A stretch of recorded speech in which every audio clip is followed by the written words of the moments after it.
Today's episode is brought to you by HERdacity. HERdacity is a nonprofit inspiring confidence in women to achieve their professional goals. For resources, networking opportunities, and a strong community of women, visit HERdacity.org to learn more. Welcome to HERdacious, a podcast for audacious women.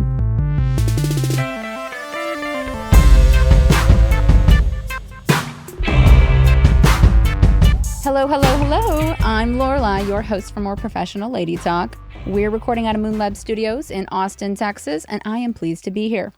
Today on this show, we have licensed therapist, coach, and speaker, specializing in bringing out the unique gifts within you, Miss Vasavi Kumar. Hi, Lorelei. Thank you so much for having me. I am pleased to have you. How are you doing today? I am doing great. It's a beautiful day outside. You know, I am originally an East Coaster, so I enjoy just a little bit of cold at all times, but it's obviously a beautiful sunny day and it's slightly chilly. So it's like the best of both worlds for me right now. I'm with you. I enjoy the briskness. Yes, absolutely. All right. So today we're going to be talking about confidence in making the ask. And this is specifically in regards to women feeling the confidence in making the ask, professional needs or personal needs you might have. So let's talk about cultivating confidence, Vasavi. Where would one start?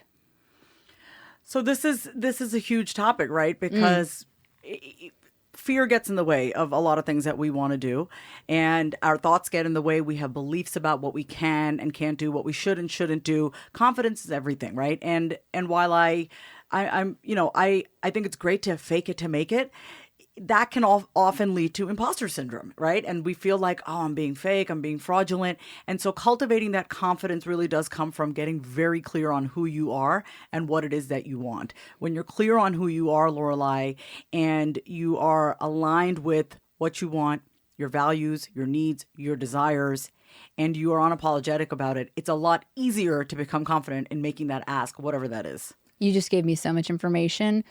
I want to back that train back up just a second. Okay. Where does confidence come from? Like, where do we draw confidence from?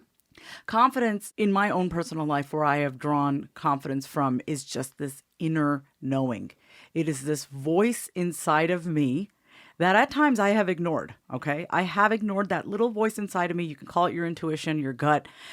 It comes from this very deep place inside of you that's telling you, you got what it takes. Mm-hmm. You have what it takes. And it does exist inside of you. You hear that, ladies, and everyone listening? You have confidence already inside of you. It's in there. We're just going to help draw it out some more. Mm-hmm. So you went into knowing who you are to enable greater confidence. Yes. I believe that we are trained to check off boxes. We are trained to live according to how our parents raised us, how our, different things that have been told to us by our religion, by our culture, by society, by our teachers. And we lose what is most central to us. And we lose that sense of self when we start to live according to how we think we should be, based on what everyone else is telling us how we should be. So it all boils down to knowing who you are. Essentially what I'm saying is you have to ignore everything that you've been taught and raised to believe. And even if, and the way that I'd want people to get started with that, really simple, is start questioning the things that you tell yourself, I should do this. I really have strong feelings about the word should. Oh my God. Yes, right here. Right? Yeah. Don't should yourself. Yeah. That's a tough one to get Stop out of that. shitting all over yourself. It's just fun to say also. Well, that's true too. Yeah. All right. So how do we start gaining clarity on who we are? And I know that there's a lot that goes into figuring out who you are. And I know that you mentioned knowing your values, knowing your ethical framework, maybe your morals. Let's dive into that a little bit. I think knowing who you are, what I have done that has helped me, and what I do with my clients, is to have them really pay attention to the thoughts in their head, pay attention to what they're saying, pay attention to what they're doing, and become hyper aware. Awareness is the foundation for any sort of change. If you want to become more confident, if you want to get to know yourself, you have to slow your mind down enough to even hear what you're saying to yourself. Would you describe that as being mindful of self? Absolutely. Mindfulness, awareness, I put that all under the same umbrella, is to really become aware about who you are, What are you telling yourself? Your judgments, your perceptions, your beliefs, not only about the world around you, but about yourself. Because it all starts with our perspective of the world really does stem from how we view ourselves. So you got to get to know yourself. You have to ask yourself, and this is very hard for women, by the way, to ask, what do I want? Oh, yeah. We don't ask ourselves what we want. In fact, the other day I was in Philly visiting my older sister, and we went back and forth because she was like, we were talking about what restaurant to go to. And I said, well, where do you want to eat? She's like, well, what do you want to eat? I go, I'm asking you what you want. It was as simple as that, right? Like even like what we want to eat, like where do we want to go spend our day? It's like, very hard for women to answer that question. What do I want? Why? Because we think it's selfish, and because, society trains us that as women, we have to be the nurturers. We have to be the caregivers. We have to be the caretakers. It is our job to be the pillar of strength for everybody. But who are we leaning on? Who's our support system? And if we don't learn to really take care of ourselves first, ask ourselves what we want, the world will do it for us. Give, give, give. No take, take, Yeah, take. absolutely. That makes us selfish. All right. So when we're talking about building up that confidence, there's a lot of things that can knock us down. So let's talk about the enemy of confidence for a hot minute. What's a really good example of the enemy of confidence? I'm going to say the number one enemy that I have faced, and I know my clients face, is really caring about what other people think, right? Walking into a room and caring more about how do I look? How am I going to come off? Is this person going to like me? Rather than I'm here, I'm excited to meet new people. The focus really then becomes how am I going to be perceived? This goes back to knowing who you are, because when you're clear on who you are, when you are comfortable in your skin, you no longer seek the validation and approval of other people. Oh my gosh, that's such an empowering feeling and a thought. I really hope we can all put that into action. Yeah. What about getting turned down? Like getting shot down, getting a no, Yes. the N-O. I know That can be a confidence killer. It can be a confidence killer, but I also think it's a great opportunity to, once again, get to know yourself better and also look at your strategy, right? In whatever it is that you're asking. So I'm going to say, for everyone listening, collect as many no's as possible. It creates a very strong backbone. Start getting used to hearing no, because it's an opportunity then for you to say, maybe I'm talking to the wrong person. Ooh. Maybe I need to change the way that I'm saying whatever it is that I'm saying. And maybe I just need to shift my strategy. Whenever I hear no from someone, the first thing I say is, all right, well, I'm talking to the wrong person, or maybe I need to look elsewhere. But it doesn't, it's not meant to knock you down. I know it can feel like this quiet rejection, right? When we hear no, we often tend to take it personally, like it's a character attack or it's a personality flaw.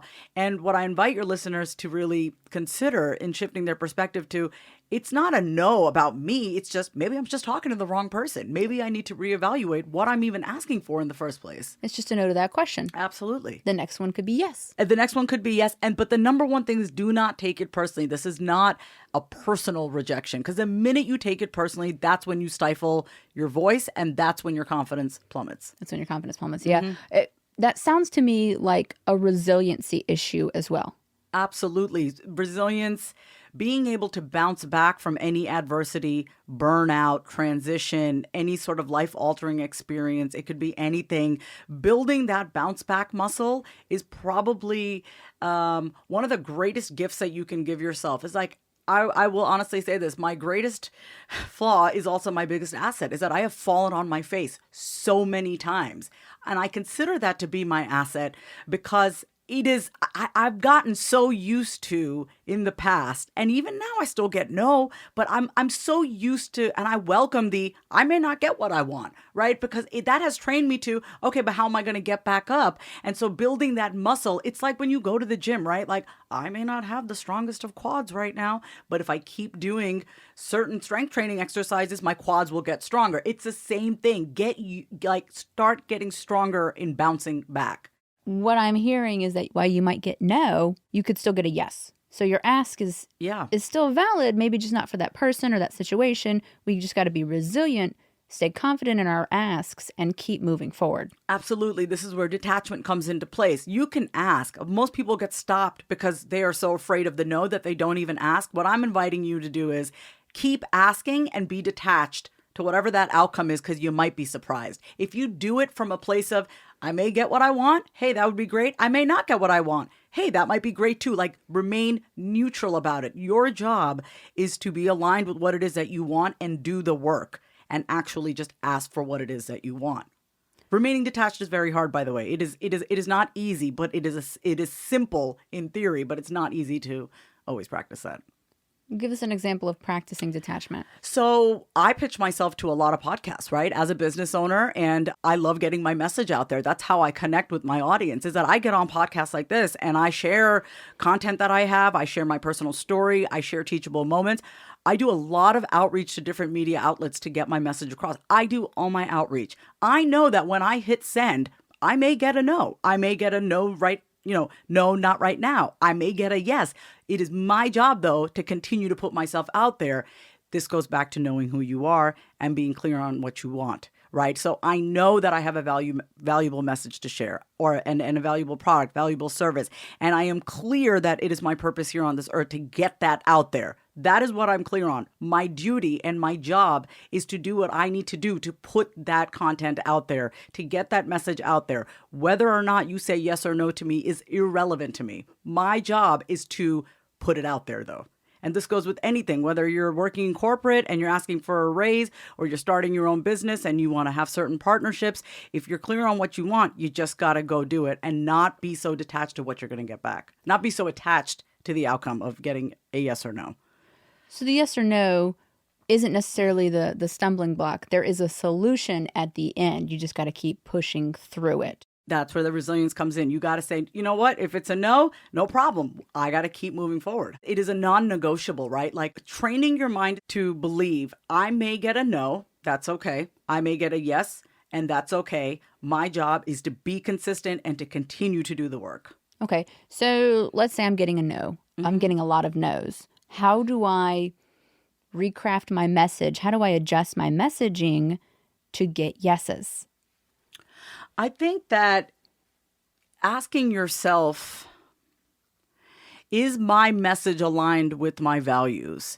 Am I being clear on who I am and what I'm putting out there? It's not, first of all, many people start to feel like it's a personal thing. And what I'm going to invite your listeners to consider is that it is not personal. It may just be a strategic issue here, right? That's the detachment. Yes. Yeah, that is the detachment. And so if you're getting a lot of no's, what I'm going to invite you to look at is, what can I do to make this right? Is my message clear? Am I clear on what it is that I'm asking for? So going back, revisiting your message, making sure that it is as crystal clear as possible. That is your job to do that work. And am I articulating the problem that I can solve? Because a lot of times we as women, we are so multi-passionate. We are so talented and we want to help everybody, but you can't help everybody, right? And so if you're trying to get your message across to whoever it is you're trying to get across to, get really clear that you have a specific solution to a problem. Get clear on what that is, though, before you put it out there. Okay, so I feel like I'm really clear on my issue. I feel like my values are aligned. I feel like I'm asking the right questions. I'm still getting a no. That's a tough wall to be up against, Lorelei, to keep getting no. And I'm going to say it could be the audience that you're trying to reach. It could be the person that you're asking. Oh, yeah. Yeah. Okay. You got all your ducks in a row. Your website is beautiful. You have all your services in place. You love your price points. You feel great about your mission. You know who you want to work with. But maybe you're not talking with the correct person who is in alignment with what it is that you have to offer. Maybe it is maybe you have to revisit the collaborations and the people that you're trying to reach out to. And it's not always you, but it could be who you're trying to connect with. All right. I like that. So, you're going along with your work, your projects, your career, and you're starting to get some no's. You're building up resilience because you're still pushing through, right? So if no's breed resilience, what breeds confidence? Knowledge of self and knowing who you are and taking action. So two things, self-awareness and taking action, right? It's closing that gap between being inspired and actually implementing. Action breeds confidence, even in the face of fear. Confidence comes from knowing what you want and actually doing it. What about false confidence? Like I'm getting yeses just by being magnificent, by accidentally finding the right people, and I get that false confidence. Then that's not real confidence, right? You can have that false confidence as far as, it just happens to be, by chance you're getting it. And then the minute you get a no, you start to feel kind of crappy about yourself. It's a really great opportunity for you to ask yourself, what is it that's keeping me down? Why am I feeling this way? What I hear you saying is like you're getting confident because people from the outside are saying yes, but when you get a no, you don't feel confident. That's a really great opportunity to look within and say what's missing inside of here. Because if your confidence is directly tied to external people, places, and things, that's not real. What's real is even when you hear a no from people, places, and things, you still feel good about yourself. That's real confidence.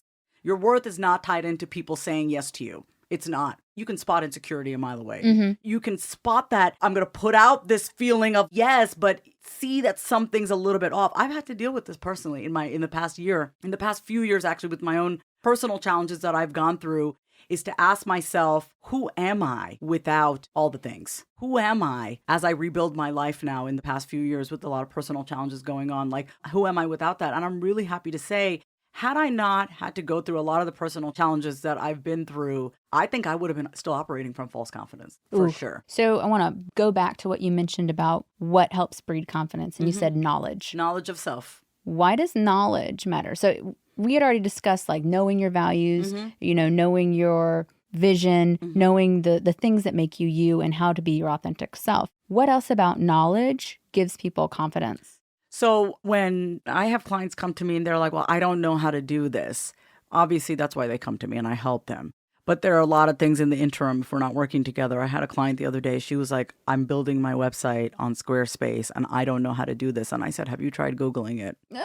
Have you tried Googling it? Because everything's on Google. And she did. And I'm really proud of her because we talked on Tuesday, actually. And her website looked great. And I was like, did you do all of this? And she was like, yeah. Knowledge gives you power because when you feel inadequate and you don't know the answer to something, that breeds that like, I don't know, I'm not smart enough, I'm not capable, I'm not competent. But the minute you understand how to do something, you get that boost of power, you get that boost of confidence because what you were now ignorant about, you now have awareness on. So you have to ask yourself the question in regards to knowledge, what am I willing to do to get it? Yes. And anytime you say to yourself, I don't know, this is what I want all of you to do. Next time you find yourself saying, well, I don't know how to write website copy. I don't know how to pitch myself. I don't know how to format something, or I don't know how to, whatever it is. Then immediately ask yourself, what do I need to do to figure it out? That's it. It's like solution focused. Do not get stuck swimming in the problem. Identifying the problem is very important, right? It's like any sort of process through getting through some things, like you have to get through it. But the first thing is to acknowledge, I don't know. Next thing is, what do I need to do to figure this out? You might need to talk to someone. You might need to Google it. You might need to take a course or a program. You might need to get help. Acknowledge that you have a problem. Immediately after that, what do I need to do to figure this out? Okay, so acknowledge our challenges and then equip ourselves to find solutions, right? Absolutely. What's left? Take the first step. I mean, that's the thing, because you can have all the knowledge in the world, but if you don't actually implement what you know, you're going to be swimming in this feeling of analysis paralysis, right? And so ask for help. I don't think I would be where I am today, both personally and professionally, if I had not asked for help. It is very hard to say, I'm struggling. Can you help me? It is so hard to put ourselves out there and ask for help. And what I want you guys to know is that it is okay to ask for help. Being in recovery, I would not be where I am today had I not asked for help. If I had just been like, I got it, I'm good. As women, we're like, I'm good, I got it, it's fine. Mm-hmm. And it's like brave front. Brave front. And when we stop and be honest with ourselves first, you know what? I'm not fine. You know what? I don't get how to do this. You know what? I'm struggling. Sharing that with someone else who can help you, that you can talk it out with, is the most powerful thing that you can do to move yourself forward. Because if you're sitting in isolation with the thoughts in your head and you're just swimming around, you cannot solve a problem with the same mind that created it. I find that women, while we gather really strong communities of people around us, and while we might tell our sisters our challenges, we might not necessarily ask for help. Mm-hmm. And if we are kind of asking for help, it's usually like, shrouded Yes. in like a few layers of, hey, brave front, right? I feel like women have a lot of challenges socially to come out and ask for help, specifically in regards to the appearance of weakness and the feminine aspect of that in a very male-dominated masculine society of strength. And I should have it all figured out. And we should do it flawlessly. Yes, absolutely. We have a lot of pressure on us as women to show up, be amazing at all times, look amazing, be amazing. We got it all together. I don't have it together all the time. Amen. I do not have it together all the time. I mean, it is so important to surround yourself with people who get that, who are not expecting you to be on this pedestal or to have it all together. But in order to be surrounded by women who don't place you on this pedestal that you have to have it all together, you have to give yourself permission also to just be human. I love that. Okay, so on that note, we're going to take a brief moment for a sponsor break.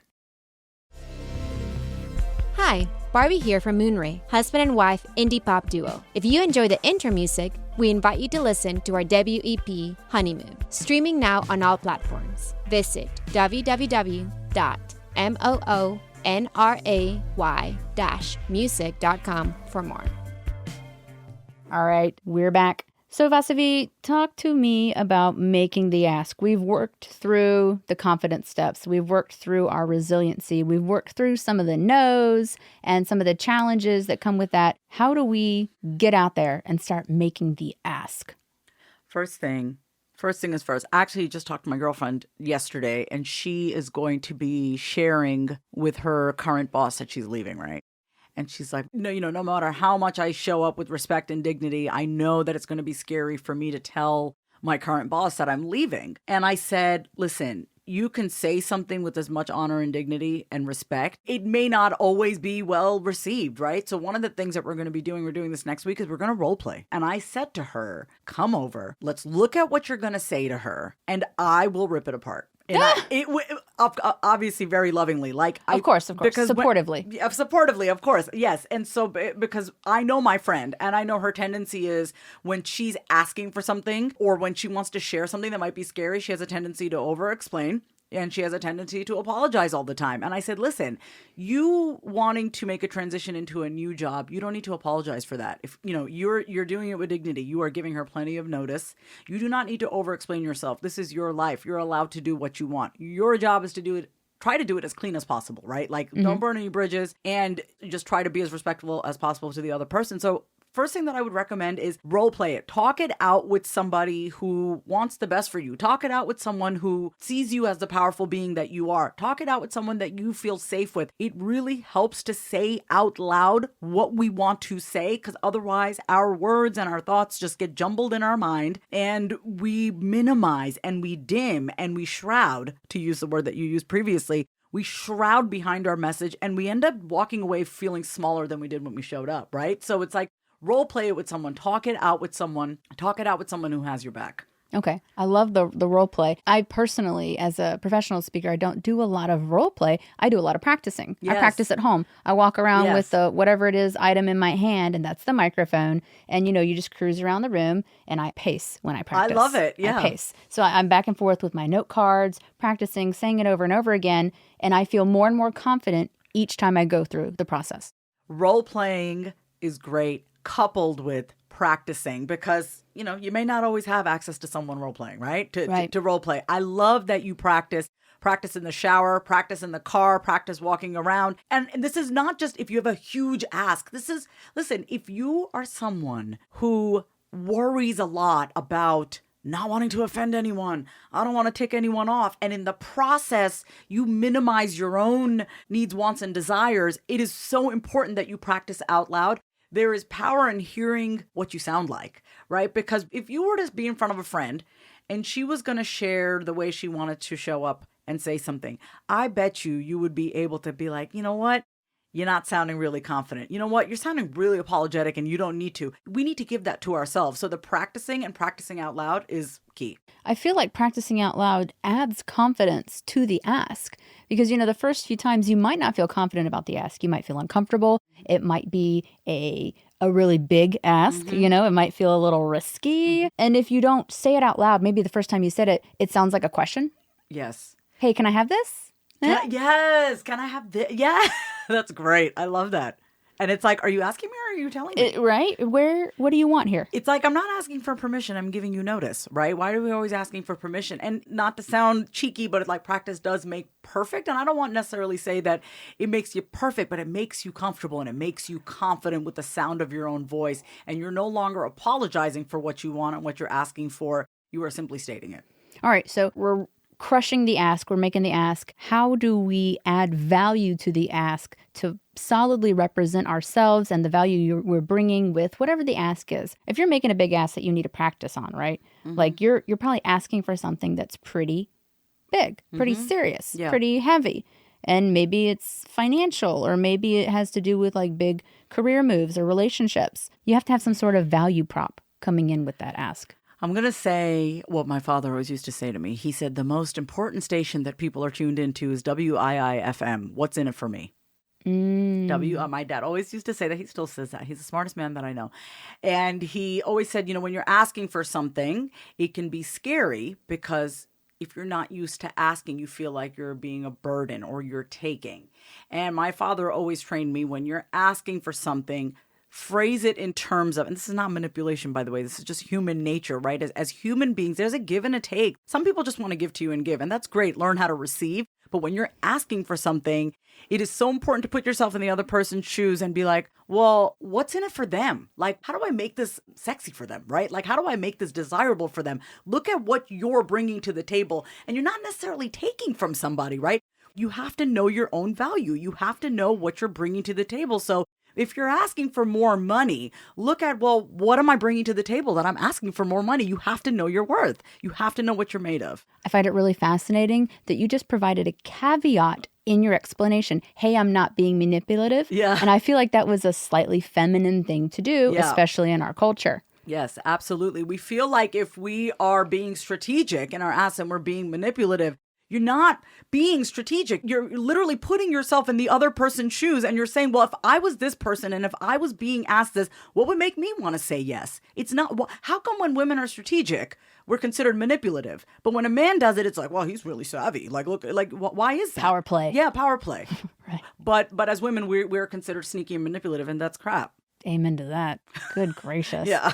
So we're at the point where we've role played, we've practiced out the wazoo, we have our value in the ask. How do we start shaping the ask for the various audiences that we're going to and feel confident about those? The first thing that I would say, so what you're asking me, Lorelei, is really, it's not really about what you're saying, it's how you're saying it, right? The how is so important, I can't even tell you, because if you're going to ask for something, but you're starting it off with, I'm really sorry to bother you, but you've lost them already. You've already painted yourself as a burden, right? You're already saying, I'm being a pain and I need something from you, so basically say no, right? Like you're literally setting yourself up for failure. So the first thing is, my absolute number one thing is to avoid apologies, right? Do not apologize for asking for what you want, right? So when you're clear on who you are, when you're clear on what you're asking for, when you are infusing your value add, your added value to that ask, just ask it. Like, just ask it. And this is why the role play is important. This is why it's important to practice, like you're saying, out loud. But do not apologize. Do not add all these filler words to kind of fluff up what you're asking. Be as direct as possible. Okay. I also heard when you were phrasing the apology part, when you're shaping your ask, I think it can come back to sounding manipulative when you kind of start strategically thinking how to frame a big ask.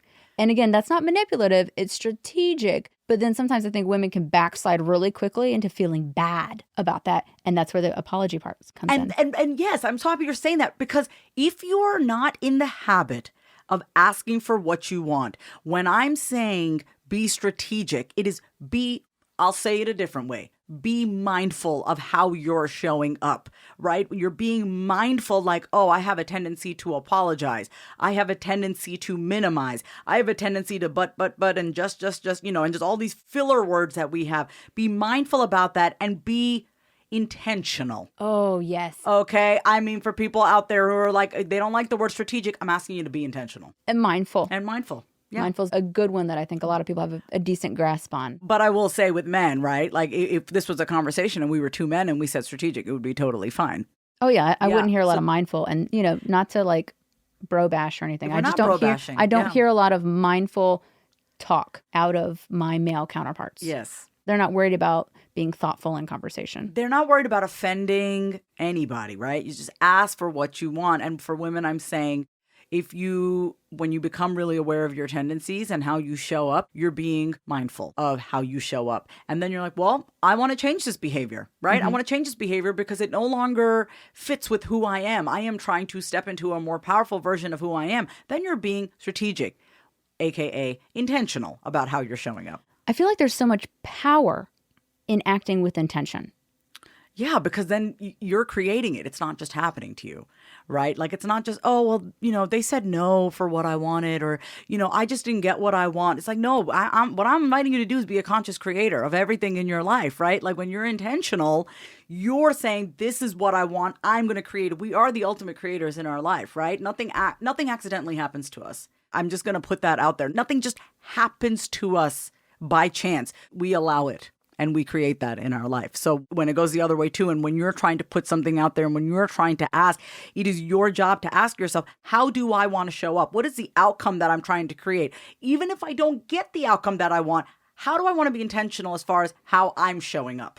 Again, I feel like there's so much power in being intentional in your ask. Yeah. And that breeds confidence to me. Being intentional absolutely breeds confidence. All right. Yeah. How do we stay on target? Because, you kind of mentioned like some of the apologetic language, how some people can meander through the ask. If you want to kind of, vacillate on how to talk about it, how to ask, how do you stay on target? How do you stay on point? I'm going to go back to what you said about practicing. But this time I'm not, it's not just practicing at home, practice everywhere. I think you and I had talked about this earlier, like before, was that even if you're at a restaurant, right? I'm vegetarian, okay? So when I go to restaurants, I usually look at the menu ahead of time if I know where we're going. And when I order, I'm never apologetic for what I want, right? I'm like, I want this, make sure that there's no chicken broth or this. And I'm very clear, and it's how you say it, right? It's not demanding. Not that there's anything wrong with that. It's very clear on how I ask, though. Stay on point. What I would recommend is to practice asking everywhere. Not because it's going to be much harder to ask the big ask if you're not doing it everywhere. Ask for what you want no matter where you are.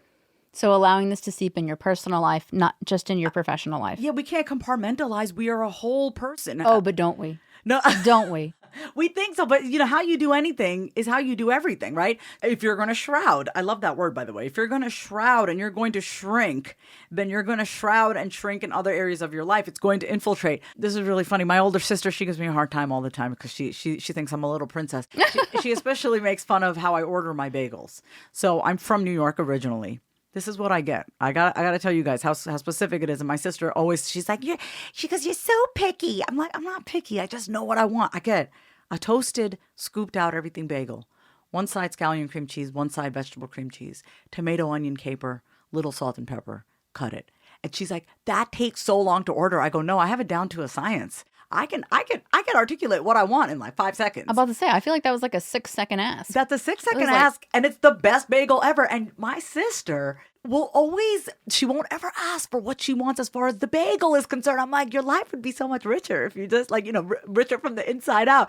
If you asked for what you wanted, you'd be happy. You wouldn't be resentful. You wouldn't lack that confidence when you start to ask for what you want, even as simple as your bagel. I know it's like a silly metaphor, but it's really true. When you start asking for what you want everywhere in every aspect of your life, because guess what? You can't expect people to read your mind. It is nobody's fault if they don't know what you want. It is your job to communicate. Do you see that in your practice a lot where people kind of compartmentalize their asks, where Yes. they're like crushing it at work, but then at home they're like the shrinking violet? Oh my God, I see that everywhere. I see that a lot with women who are crushing it at work, but at home they become very submissive. And I don't know if that they're necessarily submissive or maybe they're just exhausted. It could be both. I've seen that with a lot of women in my life, especially in my family too. Like my mom's a cardiologist, my sister's an oncologist. At work they're crushing it, but at home my sister's a little bit more passive. And I wonder, is it she just doesn't have the energy, or she's just, she picks and chooses where she's powerful. And I say, I think we think powerful and we think like you ought to be aggressive. It's not about aggression. It's just about being in your own power and asking for what you want no matter where you are. Why do you change who you are? Be one person. Why live with that duality? Well, maybe for some people it's not a duality. Maybe it's my at-home presence is a chill, little different. Yeah. right? My at-home chill versus my at-work fierce, Go-getter. right? Yeah. The power that we bring to work. Or, I mean, speaking for myself, I feel like I bring a lot of myself to work because I do feel that I am, in a women's specific organization and a women's specific podcast, I feel like I have to represent pretty well. Absolutely. You're the leader, right? Like you are a leader. So you got to show up 100%. I wonder what you're like at home, though. I'm sure you're really chill. Honestly, I'm not very chill at home. I feel like it's a switch that kind of goes on when the energy is back up. And then I'm just like raging and ready to go. I mean, listen, if you came to my house after I'm done all day with working with people, hair up, glasses on, makeup off, baggy sweatpants, woolen socks, Netflix on, I'm good. Like, oh my goodness. Oh, you got to see that version of me. I love that. I love both sides. You got to love all sides of yourself, right? You got to love who you are and appreciate all the sides of yourself. And once you really start to accept all those parts of yourself, especially the ones that you don't like, you can start to show up more confidently. You start to accept who you are. And the things that you don't like about yourself, work on them. Practice. Get better. That's so beautiful. And that's a wonderful way to end this conversation. Do you have just one piece of advice that our listeners could take home and just sit with? Yeah, what I want to say is that you have a voice. Who you are is extremely important. Start with being important to yourself. And it is okay for you to want what you want. It is okay to ask for what you want. And make it as important to get your needs met as you meet everyone else's needs. Oh my gosh. Yeah. You've met my needs today, Vasavi. Thank you so much. Thank you, this has Lorelei. been such a pleasure. Thank you so much for having me. So if y'all love Vasavi as much as I do, please check out her website at vasavikumar.com. Right now, she is specializing in some focused clarity sessions to get people's career journeys moving. So if you're stuck and you want to get moving in your career, you give Vasavi a call, all right? So to close out our episode, I'd like to share a Femme fact to stimulate your brain and increase your knowledge of women's issues. Anyone out there a fan of Wi-Fi and the film Blazing Saddles? I know it's an interesting combo, and you're asking, what do Wi-Fi and Blazing Saddles have in common? Well, naturally, it's a badass woman. And her name was Hedy Lamarr.